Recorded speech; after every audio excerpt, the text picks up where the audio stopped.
and welcome to another episode of Earth911's Sustainability in Your Ear. I'm Mitch Ratcliffe, your host. Carbon capture and sequestration technology, which we've talked about on this show and on Earth911 a lot, is a technology that's going to help clean the atmosphere of billions of tons of excess CO2 emitted by humans since the beginning of the Industrial Revolution. One of the big challenges with climate change, as we think about how to overcome it, is that even if we reduce CO2 emissions to zero on an annual basis, the excess CO2 left over from the last 170 years will continue to warm the planet for centuries unless it's removed. So today we're talking with Daniel Eggers, who's the Chief Commercial Officer at Climeworks, a Zurich, Switzerland-based leader in carbon capture technology. And Climeworks has launched one of the first commercial carbon capture projects in the world, a geothermal-powered project called Orca at hellisheidi-Iceland.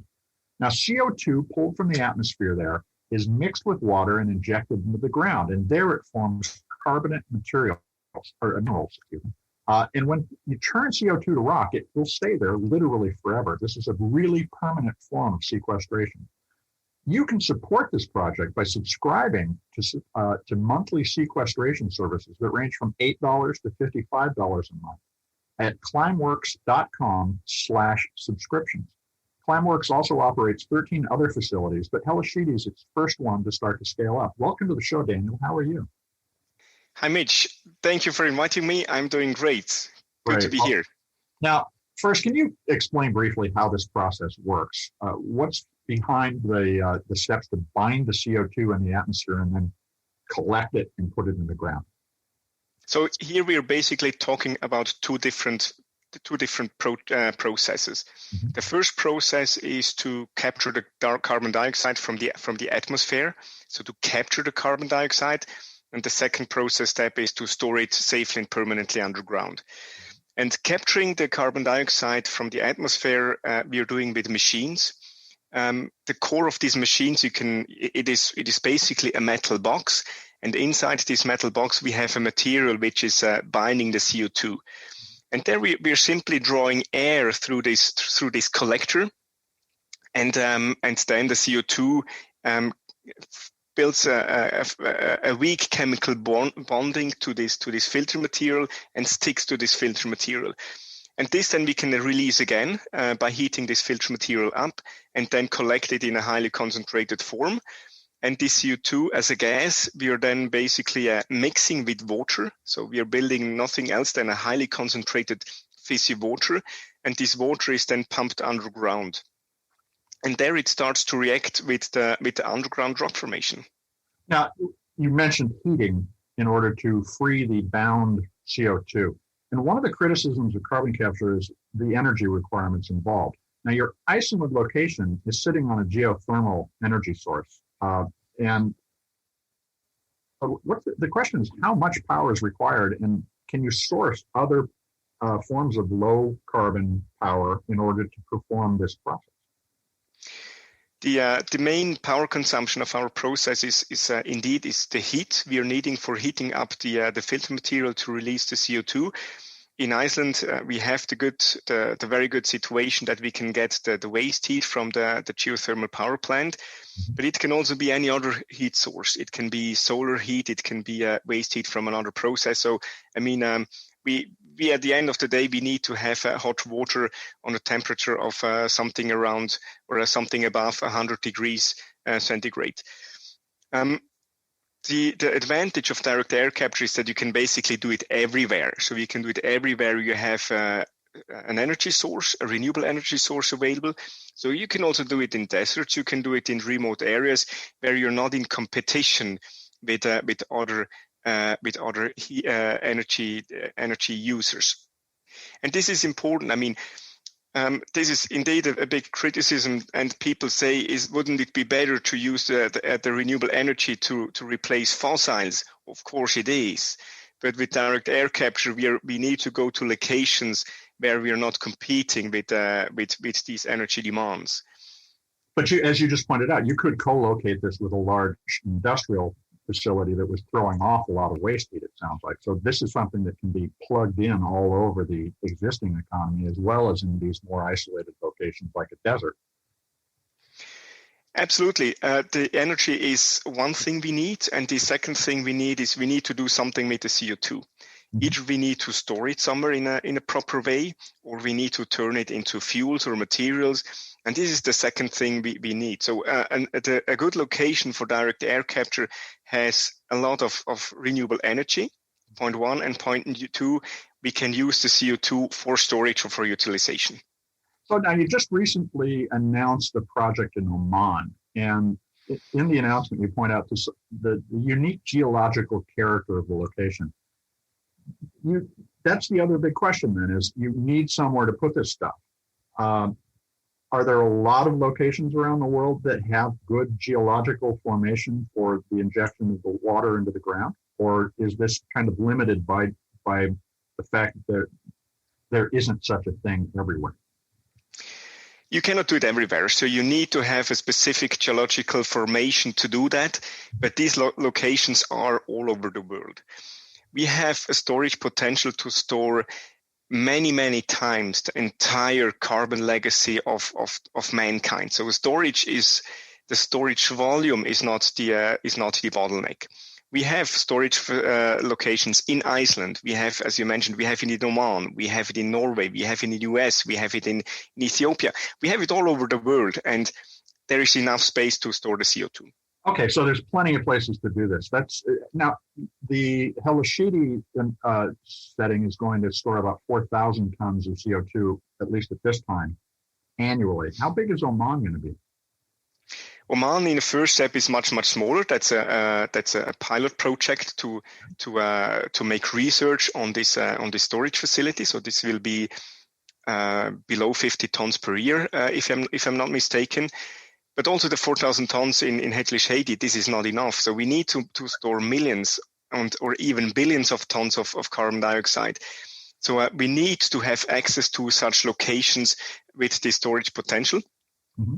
And that's also why it is important to develop new storage site to get the storage potential also available. It's not enough that it's just there. We need to have access to the storage site.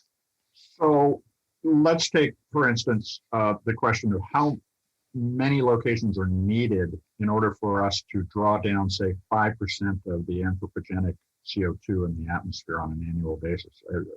It sounds like it might be hundreds of facilities. It's definitely the case. It's not only the question on how much CO2 you can store this in total. It's also the question how much you can store every year in a locations. And there we're talking about, per storage site, maybe about a couple of million tons per year. Mm-hmm. So the biggest sequestration sites which are in development now in Europe, they have an annual storage potential of maybe 5 million tons per year. Okay. Of course, we can make them bigger, but it's definitely somewhere limited. That also means that we need to develop many of those sites. So we're also talking about sequestering this in the ground, but the captured CO2 can be used for other things like making fuel or advanced materials. Does Climeworks see providing CO2 as a new raw material for industry as another element of its business?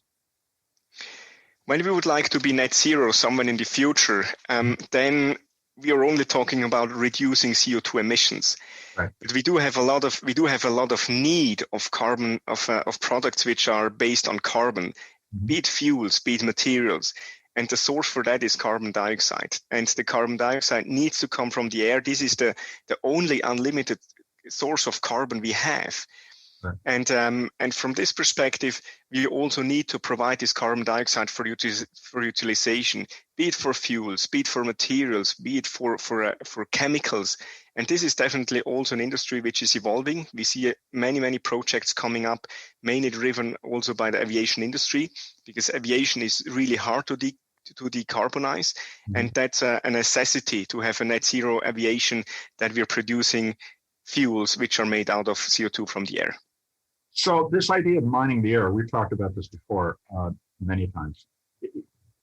The metaphor that I would draw on in order to explain where we're going, not where we are today, but where we're going, is that we will literally have sort of an atmosphere conditioning system in the future. And that circular economy in carbon will be something we're managing on an annual basis in order to stay below net zero, actually pulling cumulatively more CO2 out of the air than we're putting in.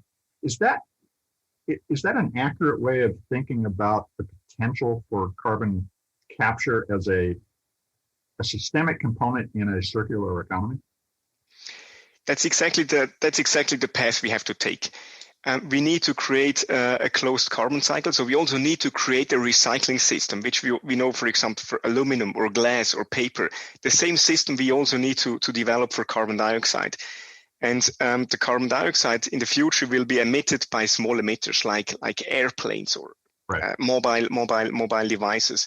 And that's why we need to take it back out of the air. And then we need to upgrade it again, to upcycle again to materials and to fuels where we can use again. So I think this really gets to the nub of one of the major critiques of carbon capture, which is that it provides an excuse for continuing to emit CO2. But what we're really talking about is changing the way those emissions are then managed. Now, your site talks about the need to sequester unavoidable CO2, and that would be, for instance, air travel, at least until we replace it with a truly carbon neutral fuel. Do you see companies beginning to integrate carbon capture into their planning? Are they thinking about when they're building like a new manufacturing site, are they thinking about managing the CO2 coming out of that using carbon capture technology? We see that not only from producing industries, but also from industries like insurances and so on. What you said before, this moral hazard topic, right. Of course, in theory, this could be a threat. I mean, in practical life, normally when you start to think sustainably, then in a first step you're implementing measures where you're actually saving money. And then as a next measures, you're implementing measures which are cheap. So you're basically working you up the abatement cost curve of carbon dioxide. And what we are doing is at the very end. So these technical solutions are there because there are no other solutions able to make the entire job. And we need to have an entire portfolio. But point number one is reduce your emissions. Carbon dioxide removal from the air is not an excuse to not to do your job. And also, I mean, a simple price tag gives you the answer. I mean, you mentioned our web shop, and the costs we have in the moment for carbon dioxide removal are not giving you an excuse not to stop emitting. Now, you talked about a portfolio of solutions. Why aren't just planting trees and other natural projects, such as seaborne sequestration, enough to remove the CO2 that's sitting out there from the last 170 years of industrial activity? It's a simple question of efficiency. I mean, plants are doing a great job, but you cannot plant enough trees to make the job. Technical solutions, they are much more efficient in terms of land use, or in terms of also of the use of other resources like water and things like that. And that's why you need something more than just planting trees. That's the simple answer. Okay. And we've looked at this too. And if you were just to rely on even planting 1 trillion more trees, you're talking about dozens and dozens of years to take that residual CO2 out of the atmosphere. So yep. Generally agree with that. Now, tell me about the Pioneer and the other subscription programs for Climeworks. I've signed up. I'm paying to remove some CO2 every month. The question is, what would it cost the average American right now to sequester their carbon footprint using the Climeworks program? This Pioneer program we have developed because many people approached us and said, "Hey, we would like to be a part of this mission. How can we support?" And that's how we created that. And it's also meant to be a mission support. So every pioneer has his or her own story why she or he subscribed. And this is what we like in this program. If you would like to, as an average American, if you would like to remove your entire carbon emissions of a year, it would cost you around $15,000. We do have, not many, but we do have pioneers who are paying that. But most of the people, they're supporting us with an amount, as you mentioned, $8, $25, $55. what they are willing to contribute and what they can make their own story around that. And this is what we like, this community approach to do it together and to tackle this challenge as a community and not just as a single fighter. So, and this collective project to remove the CO2 is a great way to kickstart this industry. And we've talked about all the different ways that you can begin to move into the management of the CO2 cycle. Do you anticipate being able to operate profitably based on the price, a price being put on a ton of carbon, which, for instance, if President Biden's proposal of $51 a ton were to be put in place as a carbon tax or a price for carbon used to calculate an offset, can you be profitable at that level, or does it need to be higher, or can it be lower? $51 per ton is not enough. Okay. We need to have it higher. We need to have a price on carbon something between $100 and $200 per ton. But okay, you cannot go from today to tomorrow on such a level. So we need to do it stepwise. And also we need to reduce the emissions and gradually increase the price on carbon. And this equation of $100 to $200, we need to implement in the next 10 years. So $51 per ton is a very good start. And I believe that President Biden did a very strong move there to address that, and also to show that carbon emissions need to have a price tag. And from this perspective, I believe this is a very strong signal. So between $100 and $200 a ton suggests things are going to be more expensive. And for example, I would point to the price of a hamburger in Northern Europe. It's $12 to $15. It does price in the cost of the carbon. Do you anticipate inflation in the cost of a lot of different things, or does the fact that an organization like Climeworks can also bring a profit back out, net out to a lower overall cost for things that emit carbon for consumers? I mean, we need to reduce our emissions, and that also reduces the emissions you need to price on. That's point number one. That's also an economical rationale behind. Sure. And the second thing is that we need to look at the both sides of the equation. And of course, it will cost something to avoid or to remove the emissions, but on the other hand, it will cost much more not to do it. Right. So the damage we're going to have in the future, if you're not doing that, they will be much higher. And from this perspective, it's an economical rationale to remove your emissions and not just to leave it out in the atmosphere. So how do you see Climeworks growing over the course of the next 5 to 10 years? Or do you see 10x the number of installations you have now, more? And how fast can you get to a point where you are, say, removing approximately 5% of the historic CO2? So we see the direct air capture industry on a level of a couple of million tons installed capacity per year by 2030.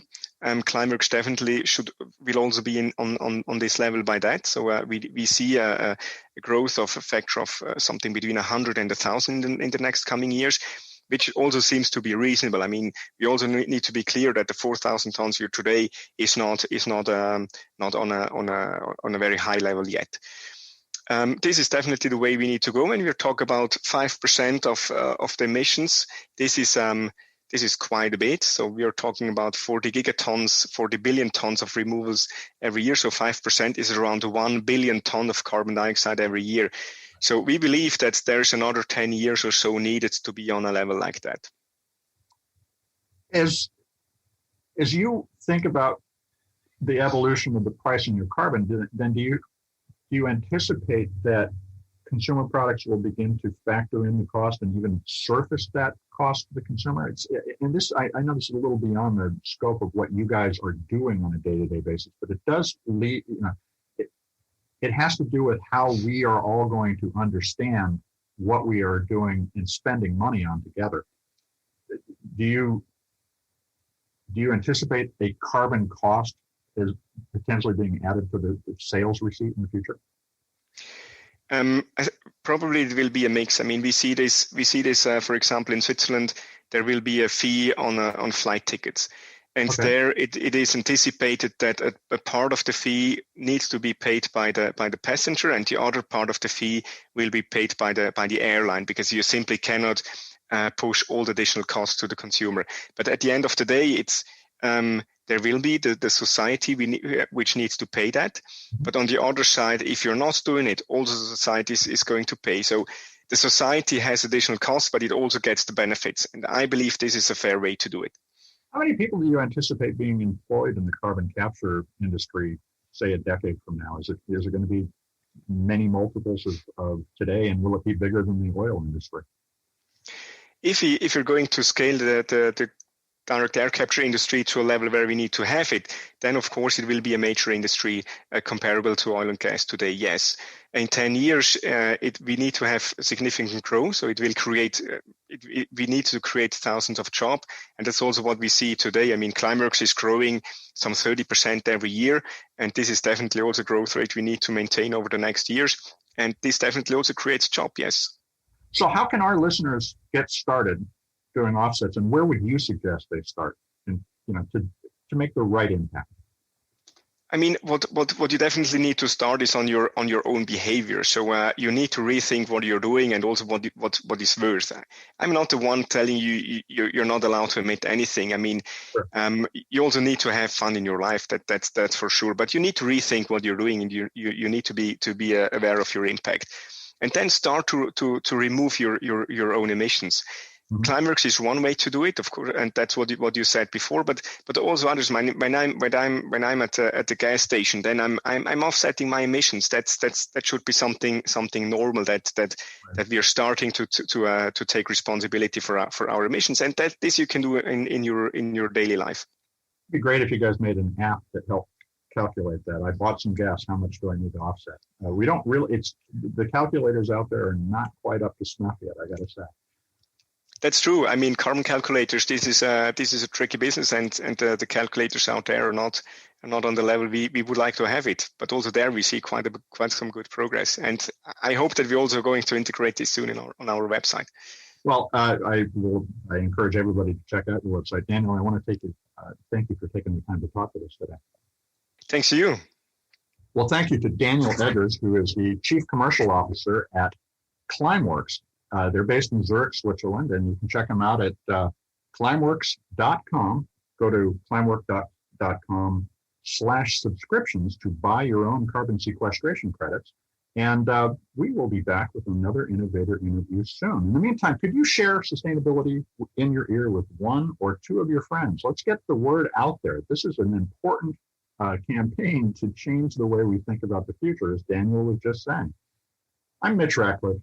This is Earth911 Sustainability in Your Ear, and we will be back with another innovator interview soon. In the meantime, folks, take care of yourself, take care of one another, and let's all take care of this beautiful planet of ours. Thanks very much.